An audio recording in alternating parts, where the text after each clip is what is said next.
This Torah class is brought to you by TorahAnytime.com. I want to share with you an interesting question.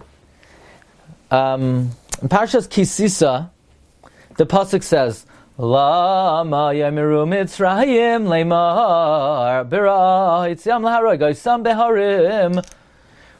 Moshe says to God, why should Egypt saying, Lama yamiru Mitzrayim leimar, that God took them out in evil? What? Laharoi goysam beharim, to kill them in the mountains. Moshe tells God, hey God, if you're going to kill us here, then the Egyptians are going to say, hey, look what God did. He took out the Jewish people to kill them in the mountains.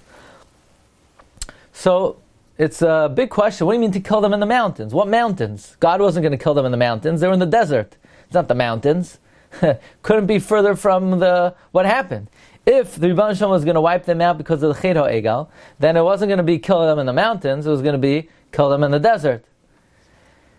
So, I once mentioned this question, and my friend Rabbi Subar said, I always had that question. So, last year I saw in the Sefer, Lachsois B'nayim Hashem, Rab Nosson, that was your cue. That my friend Rab Nosson Waldler got me, that he brings from an interesting Sefer, if I remember correctly, Rav Yechia Shali, that the meaning of the pasuk in Kisisa, Laharoi Goysam Beharim, is that why would God kill the Jewish people? Because they didn't keep the Torah. And so what, they didn't keep the Torah? We know that when the Rebbe Shalom offered us the Torah, it says, Vayisyatzu betachtis hahar. They stood on the bottom of the mountain. And the Gemara in Shabbos darshans on Peches, Amar Rav Avdimi bar Chama bar Chasa Vayisyatzu besachtas har melamed shekafa aleim har kegigis v'amar lahem mekams Torah mutav v'yamlav sham tehei kivuraschem. So we know that God suspended the mountain over our heads, and He said, "If you accept the Torah, great. Otherwise, I'm going to bury you right here and right now." So failure to accept the Torah is you incur being killed by the mountain. By the mountain. That's what Moshe Rabbeinu meant. Lama yoimru Mitzrayim leimar bira yitzam larigosam beharim. You know what Mitzrayim would say? That God took out the Jewish people. He offered them the Torah. He said, if you don't keep the Torah, I'm going to throw the mountain on your head. And they didn't keep the Torah. That's what it meant. Laharoi goysam beharim. The question is, what does it mean? Laharoi goysam beharim. It's not harim, it's har. Because if the harim refers to the fact that Hashem would have dropped Har Sinai on the heads of the Jewish people, then why does it say Laharoi goysem baharim? It should say Laharoi goysem bahar. So, if I remember correctly, Lachsas B'nayim Hashem says, Chazal say that all the mountains came to Har Sinai, like the Gemara Megillah says that at Har Sinai, God brought Har Gavnunim, Har Tavar. So that's what it means, Laharoi goysem baharim. I would ask on that, it might be true that God brought the mountains to Har Sinai, but they weren't going to be thrown on the heads of the Jewish people. Only Har Sinai was going to be thrown on the heads of the Jewish people. So I'm not sure if that would explain what it means, Laharoi goysam beharim. It should still say Laharoi goysam bahar.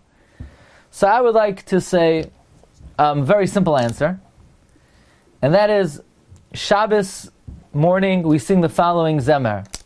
We say, Diber b'kodshai b'har hamar. Diber b'kodshai b'har hamar. Who wrote those words? The great Rabbi Yehuda Halevi, the great Paitan Rabbi Yehuda Halevi. We had the zuchus to be at his kever in Kabul 2 years ago. He wrote, Diber b'kodshai b'har hamar. The question is, what in the world does it mean, Diber b'kodshai har hamar? God gave us the Torah on Har Hamor. Har Hamor is Har Hamoriah.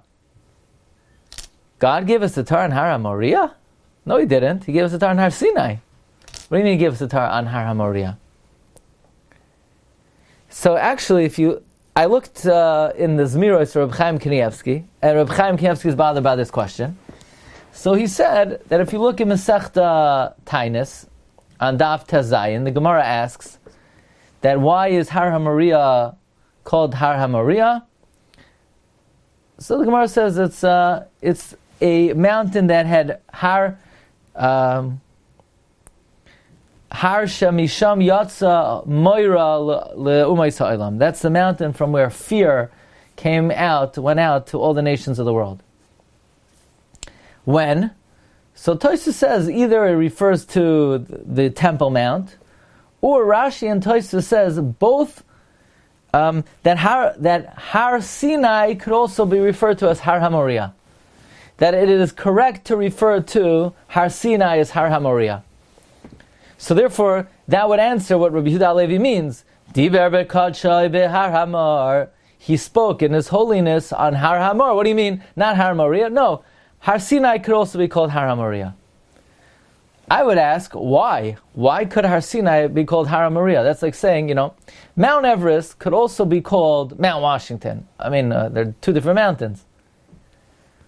So, to answer what Rabbi Yehuda Halevi means that the Torah was given on Har Hamor, and maybe to explain Rashi and Tosfos why Har Sinai could be called Har Hamor, we have to come to a very important Baal HaTurim in this week's Parsha. The pasuk says, "Vayisyatzvu b'sachtis hahar." They stood on the foot of the mountain. V'har Sinai oshan kulai, and Mount Sinai was entirely smoked up. Very unusual. First it says tachtis hahar, the pronoun, the mountain, and then it says en Har Sinai. It should say Vayisyatzvu b'tachtis Har Sinai. V'hahar oshan kulai, and first say the noun and then say the pronoun. So therefore, the Baal HaTurim says he says something very ambiguous and very cryptic. He says, Nasa kehar al gabe har. It became one mountain on another mountain. But the Baal HaTurim doesn't give us more information. What does it mean? It became one mountain on another mountain. So you have to look in the Yalkut Ruveni. The Yalkut Ruveni, I once heard this from Hagoin Rav Noach Isaac Obeam Shlita, that the Yalkut Ruveni brings that God was Oiker Har Hamoriah and He suspended it over Har Sinai. That God brought Har Hamoriah to the giving of the Torah and it was present on Har Sinai. In that case, when we say that the Jewish people stood under the mountain, they were sandwiched in between Har Hamoriah and Har Sinai.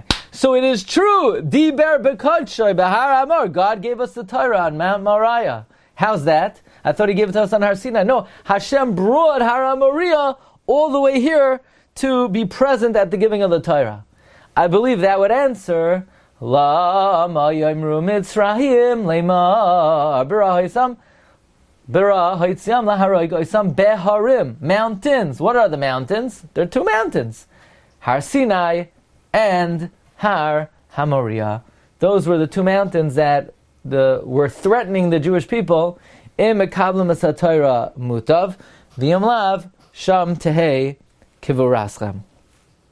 Okay, my Rabbi say, that's what we got in Parshas Yisro, and now we're going to do the Shiur on Tefillah. Rabbi, you asked on Wednesday. Yes. Parsha. Oh, you've just experienced another Torah class brought to you by TorahAnytime.com.